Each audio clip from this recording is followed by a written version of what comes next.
L'oiseau de feu arriva, se posa sur le pommier et se mit à cueillir les pommes. Le tsarévitch Ivan s'approcha de lui avec tant d'habileté qu'il parvint à le saisir par la queue. Bienvenue dans l'espace de l'oiseau de feu et le loup gris. Je vais vous lire un conte traditionnel russe recueilli par Alexandre Afanassiev et publié en 1855. Vous allez voir comment une simple plume d'or permet de découvrir que les ennemis les plus dangereux ne sont pas toujours ceux qu'on croit. Si vous aimez les contes anciens dans leur version originale, vous pouvez vous abonner à l'espace du conte et ainsi faire grandir sa communauté. Je vous souhaite une belle écoute. Dans un certain royaume, dans un certain état, vivait un tsar nommé Vislav Andronovitch. Il avait 3 fils, tous tsarévitchs. L'aîné était le tsarévitch Dimitri, le second le tsarévitch Vassili et le troisième le tsarévitch Ivan. Le tsar Vislav Andronovitch possédait un jardin si magnifique qu'il n'en existait pas de plus beau dans le royaume.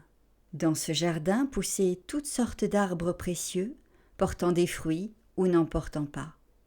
Le tsar avait un pommier qu'il chérissait plus que tous les autres, et sur ce pommier poussaient des pommes tout en or. Or, l'oiseau de feu prit l'habitude de venir voler dans le jardin du tsar Vislav. Ses plumes étaient d'or, et ses yeux ressemblaient au cristal d'Orient. Chaque nuit, il venait dans ce jardin, se posait sur le pommier préféré du tsar Vislav, y cueillait les pommes d'or, puis s'envolait de nouveau. Le tsar Vislav Andronovitch s'affligeait beaucoup de voir que l'oiseau de feu avait arraché tant de pommes à ce pommier. C'est pourquoi il fit venir auprès de lui ses 3 fils et leur dit « Mes chers enfants, lequel d'entre vous pourra capturer l'oiseau de feu dans mon jardin ?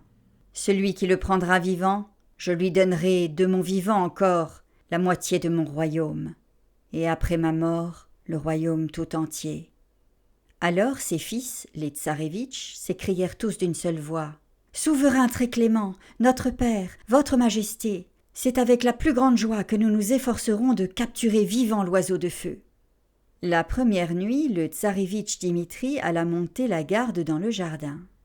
Il s'assit sous le pommier où l'oiseau de feu venait cueillir les pommes, mais il s'endormit et n'entendit pas l'oiseau de feu arriver ni dépouiller l'arbre d'un grand nombre de pommes. Au matin, le tsar Vislav Andronovitch fit appeler son fils, le tsarévitch Dimitri, et lui demanda « Alors, mon cher fils, as-tu vu l'oiseau de feu ou non ?» Il répondit à son père « Non, souverain très clément, mon père, cette nuit il n'est pas venu. » La nuit suivante, ce fut le tsarévitch Vassili qui monta la garde dans le jardin pour surveiller l'oiseau de feu. Il s'assit sous le même pommier, et après être resté assis 1 heure, puis une autre, il s'endormit si profondément qu'il n'entendit pas l'oiseau de feu arriver ni cueillir les pommes. Au matin, le tsar Vislav le fit appeler auprès de lui et lui demanda « Alors, mon cher fils, as-tu vu l'oiseau de feu ou non ?»« Souverain très clément, mon père, cette nuit il n'est pas venu. » La 3e nuit, ce fut le tsarévitch Ivan qui alla monter la garde dans le jardin. Il s'assit sous le même pommier. 1 heure passa, puis une 2e, puis une 3e. Soudain, tout le jardin s'illumina comme s'il avait été éclairé par une multitude de feux. L'oiseau de feu arriva, se posa sur le pommier et se mit à cueillir les pommes. Le tsarévitch Ivan s'approcha de lui avec tant d'habileté qu'il parvint à le saisir par la queue. Pourtant, il ne put pas le retenir. L'oiseau de feu se dégagea et s'envola. Il ne resta dans la main du tsarévitch Ivan qu'une seule plume de sa queue, qu'il tenait très fermement. Au matin, dès que le tsar Vislav s'éveilla, le tsarévitch Ivan alla auprès de lui et lui remit cette plume de l'oiseau de feu. Le tsar Vislav fut rempli de joie en voyant que son plus jeune fils avait réussi à prendre au moins une plume de l'oiseau de feu. Cette plume était si merveilleuse, si lumineuse, que, si on la portait dans une chambre obscure, elle brillait comme si une très grande quantité de cierges y avait été allumée. Le tsar Vislav déposa cette plume dans son cabinet comme un objet qui devait y être conservé pour toujours. À partir de ce jour, l'oiseau de feu ne revint plus dans le jardin. Le tsar Vislav fit de nouveau venir auprès de lui ses fils et leur dit « Mes chers enfants, partez, je vous donne ma bénédiction. » Allez chercher l'oiseau de feu et ramenez-le-moi vivant. Quant à ce que je vous ai promis, celui qui me ramènera l'oiseau de feu le recevra assurément. » Le tsarévitch Dimitri et le tsarévitch Vassili commencèrent à éprouver de la jalousie et de la rancœur envers leur plus jeune frère, le tsarévitch Ivan, parce qu'il avait réussi à arracher une plume de la queue de l'oiseau de feu. Ils reçurent la bénédiction de leur père et partirent tous deux à la recherche de l'oiseau de feu. Mais le tsarévitch Ivan demanda lui aussi à son père de lui accorder sa bénédiction pour partir. Le tsar Vislav lui dit « Mon cher fils, mon enfant bien-aimé, tu es encore trop jeune, et tu n'es pas habitué à un voyage aussi long et aussi difficile. Pourquoi veux-tu t'éloigner de moi? Tes frères sont déjà partis, et si toi aussi tu t'en vas, et qu'aucun de vous deux ne revienne avant longtemps. Je suis déjà dans ma vieillesse, et je suis entre les mains de Dieu. Si pendant votre absence, le Seigneur me retire la vie, qui gouvernera mon royaume à ma place? Il pourrait alors s'élever une révolte ou des dissensions parmi notre peuple, et il n'y aurait personne pour les apaiser. Ou bien un ennemi pourrait s'avancer jusqu'à nos terres, et personne ne serait là pour commander nos armées. » Pourtant, malgré tous les efforts du tsar Vislav pour retenir le tsarévitch Ivan, il ne put finalement refuser de le laisser partir, tant celui-ci insistait dans sa demande. Le tsarévitch Ivan reçut la bénédiction de son père, choisit un cheval et se mit en route. Il chevauchait, sans même savoir où il allait. Il galopa un certain temps par monts et par vaux, dans les plaines et sur les montagnes. Le conte se raconte vite, mais les choses, elles, ne se font pas si vite. Enfin, il arriva dans une vaste plaine couverte de vertes prairies. Au milieu de cette plaine se dressait un poteau sur lequel étaient gravés ces mots. « Celui qui ira tout droit, à partir de ce poteau, connaîtra la faim et le froid. Celui qui prendra le chemin de droite restera sain et sauf, mais son cheval périra. Celui qui prendra le chemin de gauche sera lui-même tué, tandis que son cheval demeurera sain et sauf. » Le tsarévitch Ivan lut cette inscription et prit le chemin de droite, se disant en lui-même « Même si mon cheval doit périr, moi je resterai vivant, et avec le temps je pourrai toujours me procurer un autre cheval. » Il chevaucha un jour, puis un deuxième, puis un troisième, et soudain, un immense loup gris vint à sa rencontre et lui dit « Ah, brave jeune homme tsarévitch Ivan, tu as pourtant lu ce qui est écrit sur le poteau. Ton cheval devait périr. Pourquoi es-tu donc venu par ici ?» À peine le loup eut-il prononcé ces paroles qu'il mit le cheval du tsarévitch Ivan en pièces, puis s'éloigna. Le tsarévitch Ivan fut profondément affligé de la perte de son cheval. Il pleura amèrement et poursuivit sa route à pied. Il marcha toute une journée, s'épuisant au-delà des mots. Au moment même où il allait s'asseoir pour se reposer, le loup gris le rejoignit et lui dit « J'ai pitié de toi, tsarévitch Ivan, de te voir ainsi exténué à marcher à pied. J'ai aussi du regret d'avoir dévoré ton bon cheval. Allons, monte sur moi, et dis-moi où je dois te conduire et dans quel but. » Le tsarévitch Ivan indiqua au loup gris où il devait se rendre. Alors le loup gris s'élança, plus rapide qu'un cheval, et quelque temps plus tard, au beau milieu de la nuit, il conduisit le tsarévitch Ivan devant un mur de pierre qui n'était pas très élevé. Il s'arrêta et dit « Maintenant, tsarévitch Ivan, descends de mon dos, franchis ce mur de pierre. Derrière ce mur se trouve un jardin, et dans ce jardin, l'oiseau de feu est dans une cage d'or. Prends l'oiseau de feu, mais ne touche pas à la cage d'or. Si tu prends aussi la cage, tu ne pourras pas t'échapper de là, et on te capturera aussitôt. » Le tsarévitch Ivan franchit le mur de pierre et entra dans le jardin. Il aperçut l'oiseau de feu dans sa cage d'or, et elle le tenta vivement. Il en sortit l'oiseau et reprit le chemin du retour, puis il se ravisa et se dit à lui-même « Que vais-je faire de l'oiseau de feu sans sa cage ? Où pourrais-je le mettre ?» Il revint sur ses pas, et au moment même où il prit la cage d'or, un fracas et un vacarme éclatèrent dans tout le jardin, car des fils reliés étaient tendus à cette cage d'or. Aussitôt, les gardes s'éveillèrent, accoururent dans le jardin, saisirent le tsarévitch Ivan avec l'oiseau de feu et le conduisirent devant leur tsar qui se nommait Dolmat.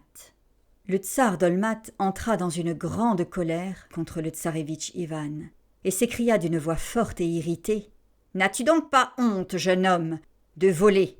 Mais qui es-tu? De quel pays viens-tu? De quel père es-tu le fils? Et quel est ton nom ?»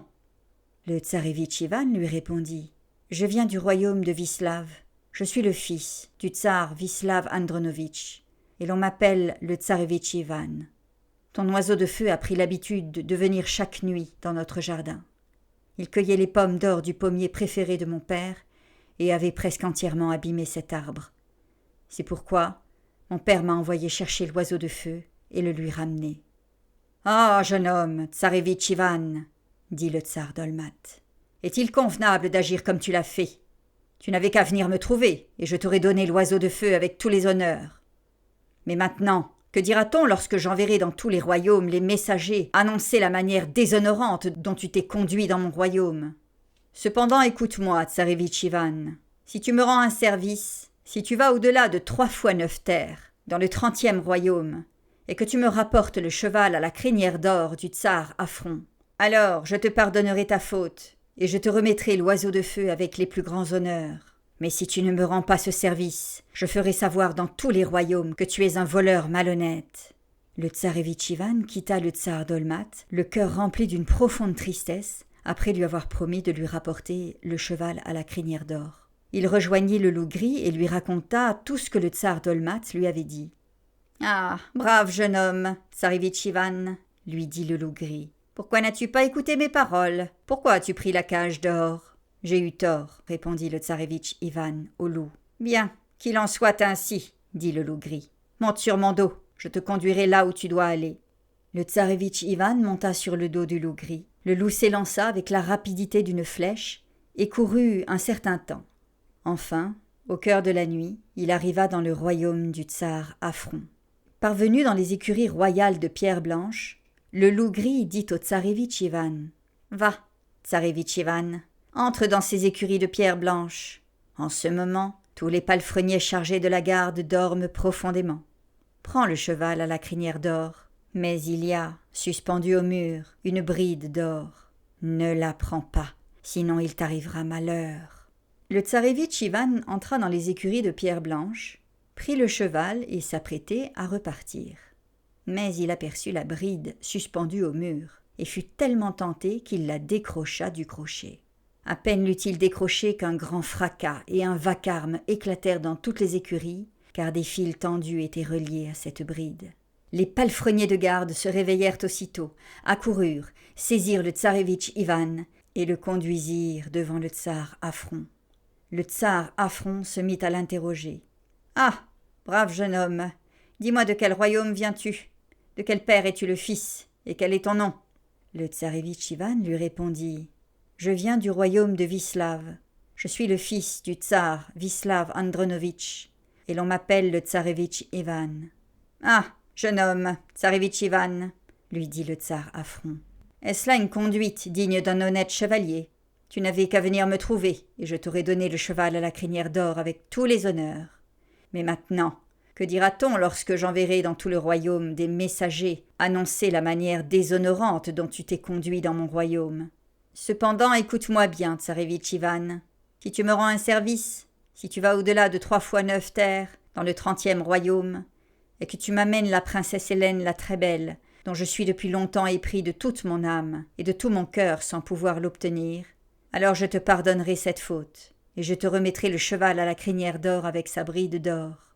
Mais si tu ne me rends pas ce service, je ferai savoir dans tous les royaumes que tu es un voleur malhonnête, et je raconterai en détail comment tu t'es mal conduit dans mon royaume. » Alors le tsarévitch Ivan promit au tsar Afron de lui ramener la princesse Hélène, la très belle. Puis il quitta le palais et se mit à pleurer amèrement. Le tsarévitch Ivan rejoignit le loup gris et lui raconta tout ce qui lui était arrivé. « Ah, brave jeune homme, tsarévitch Ivan, lui dit le loup gris, pourquoi n'as-tu pas écouté mes paroles ? Pourquoi as-tu pris la bride d'or ? J'ai eu tort, répondit le tsarévitch Ivan au loup. Bien, qu'il en soit ainsi, reprit le loup gris.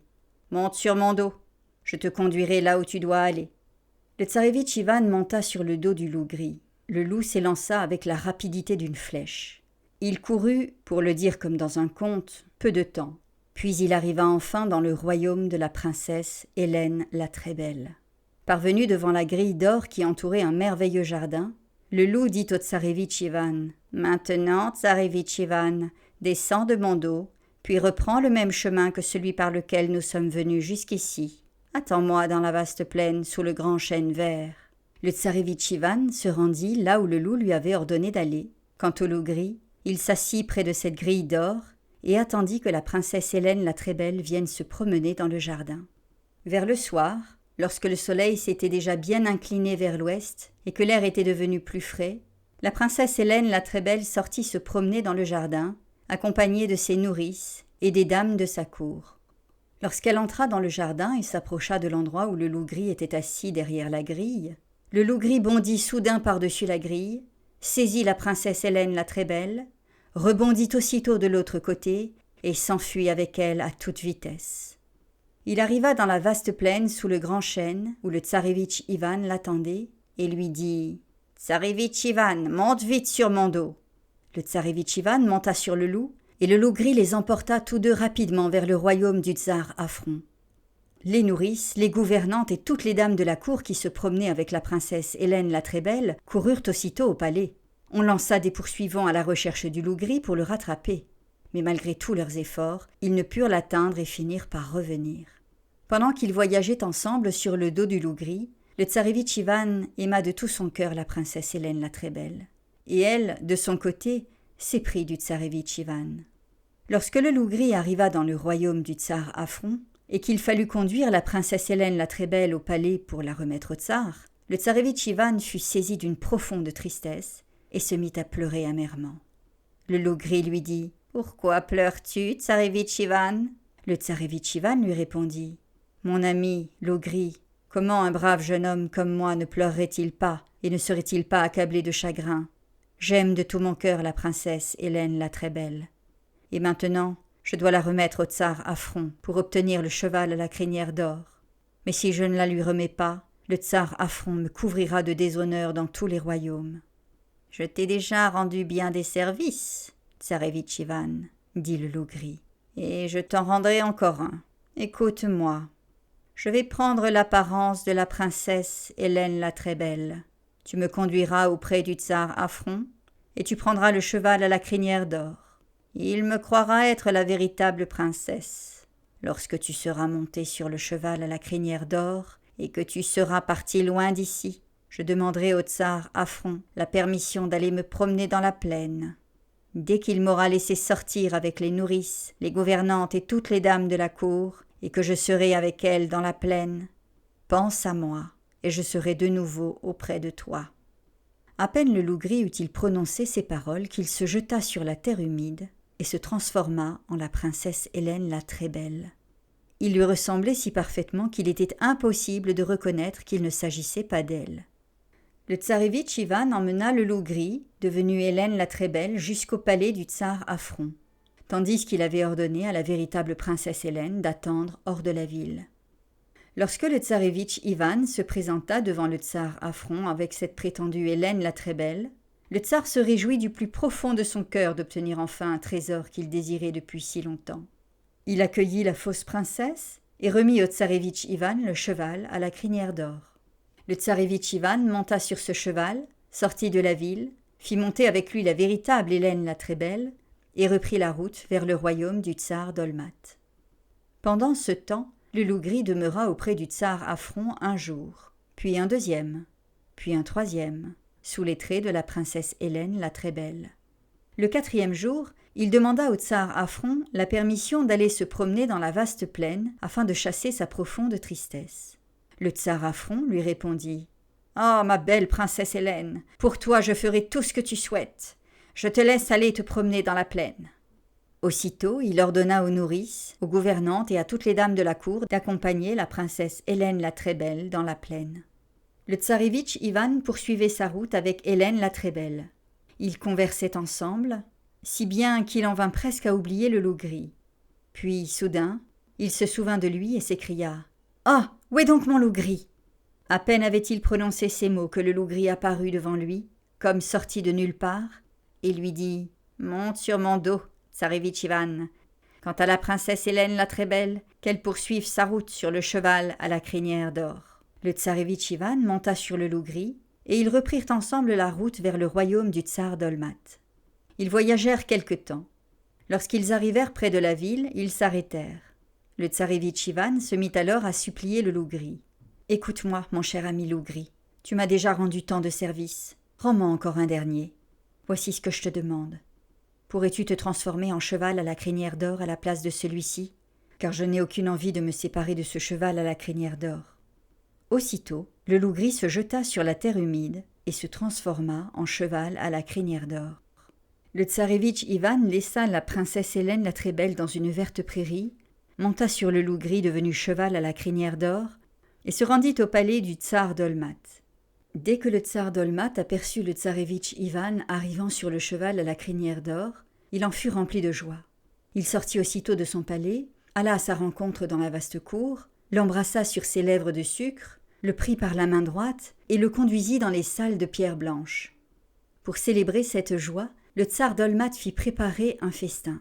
Ils prirent place à des tables de chêne, couvertes de nappes brodées. Ils mangèrent, burent, se divertirent et festoyèrent pendant 2 jours entiers. Le 3e jour, le tsar Dolmat remit au tsarevitch Ivan l'oiseau de feu avec sa cage d'or. Le tsarevitch prit l'oiseau de feu, sortit de la ville, fit monter avec lui la princesse Hélène la très belle sur le cheval à la crinière d'or et reprit le chemin de sa patrie, le royaume du tsar Vislav Andronovitch. Le lendemain, le tsar Dolmat eut l'idée d'aller essayer son cheval à la crinière d'or dans la vaste plaine.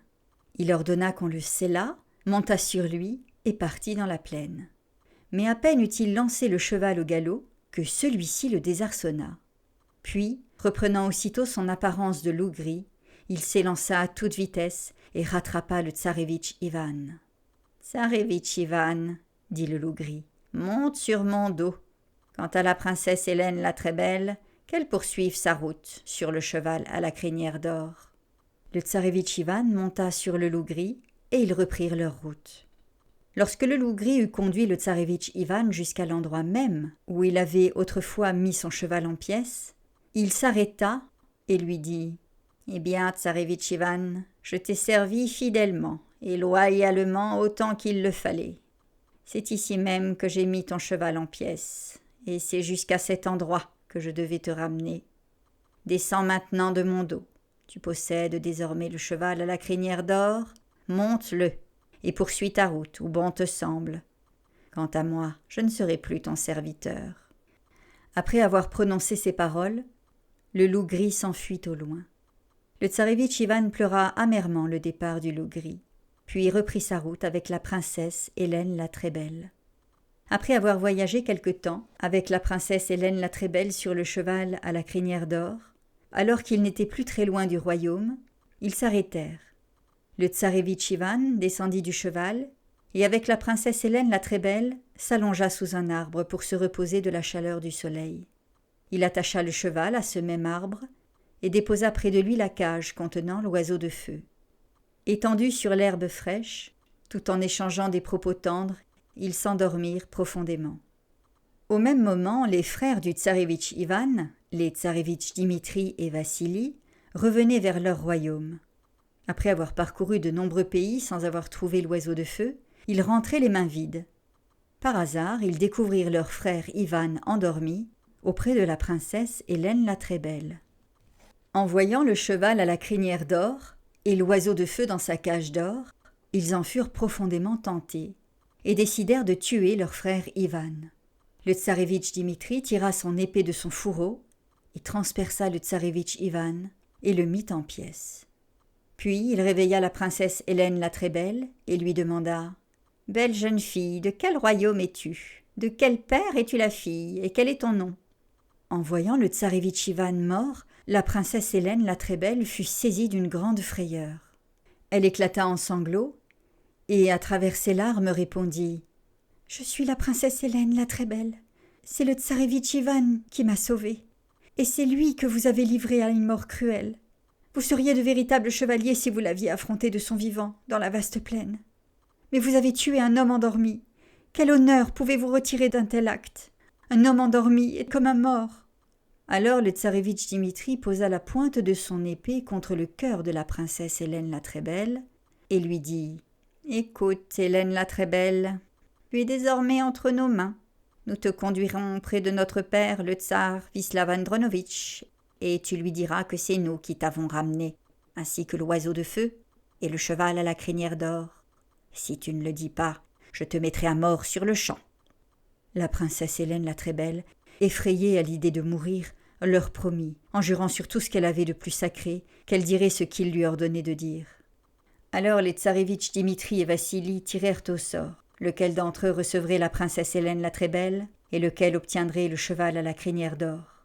Le sort décida que la princesse Hélène la Très-Belle reviendrait au tsarévitch Vassili et que le cheval à la crinière d'or reviendrait au tsarévitch Dimitri. Le tsarévitch Vassili fit monter la princesse Hélène la Très-Belle sur un bon cheval.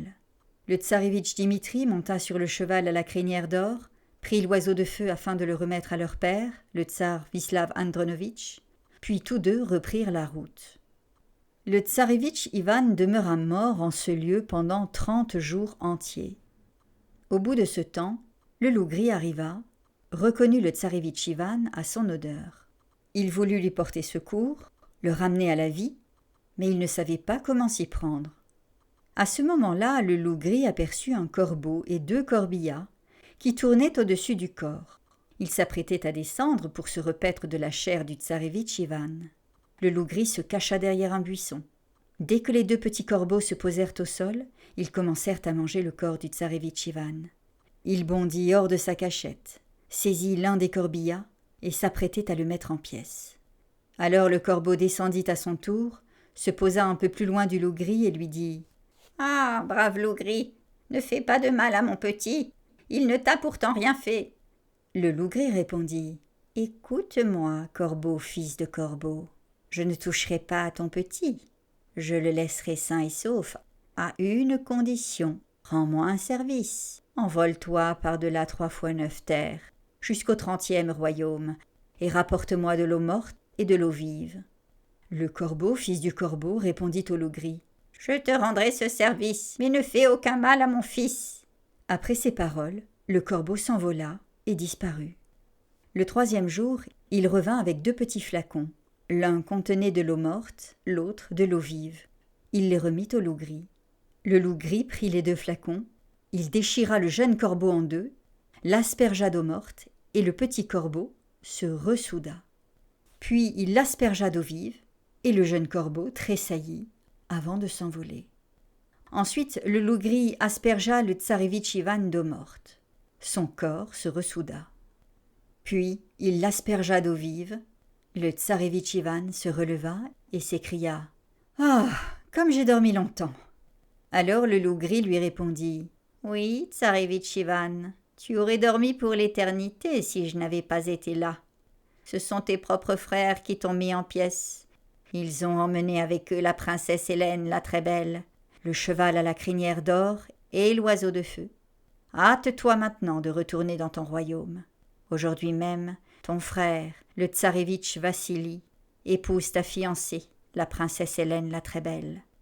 Pour arriver à temps, monte plutôt sur mon dos, je te porterai moi-même. » Le tsarévitch Ivan monta sur le loup gris. Le loup s'élança vers le royaume du tsar Vislav Andronovitch. Après avoir couru quelque temps, il atteignit enfin la ville. Le tsarévitch Ivan descendit du dos du loup gris et entra dans la ville. Lorsqu'il arriva au palais, son frère, le tsarévitch Vassili, venait juste d'épouser la princesse Hélène la Très-Belle, et les nouveaux époux revenaient de la cérémonie du mariage et étaient déjà assis à table. Le tsarévitch Ivan entra dans la grande salle. À peine Hélène la Très-Belle l'aperçut-elle, qu'elle bondit de table, l'embrassa sur ses lèvres de sucre et s'écria « Voici mon cher fiancé, le tsarévitch Ivan. Ce n'est pas ce scélérat qui est assis à cette table. » Alors le tsar Vislav Andronovitch se leva de son siège et demanda à la princesse Hélène la Très-Belle ce que signifiaient ces paroles. Hélène la Très-Belle lui raconta toute la vérité sans rien cacher, comment le tsarévitch Ivan l'avait conquise, comment il avait obtenu le cheval à la crinière d'or et l'oiseau de feu, comment ses frères aînés l'avaient tué alors qu'il dormait, et comment il l'avait menacé pour qu'elle affirme que c'était eux qui avaient accompli tous ces exploits. Le tsar Vislav Andronovitch entra dans une grande colère contre les tsarévitchs Dimitri et Vassili et les fit jeter en prison. Quant au tsarévitch Ivan, il épousa la princesse Hélène la très belle.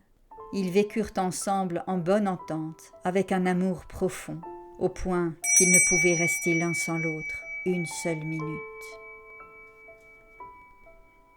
Je vous remercie de m'avoir accompagné jusqu'au bout de ce conte. Si cette lecture vous a plu, vous pouvez soutenir la chaîne en laissant un like, un commentaire ou en partageant cette vidéo. Chacun de ces gestes permet de faire vivre ces contes traditionnels et de les faire découvrir au plus grand nombre, et je vous en remercie. Je vous retrouve dimanche prochain pour un nouveau conte ancien.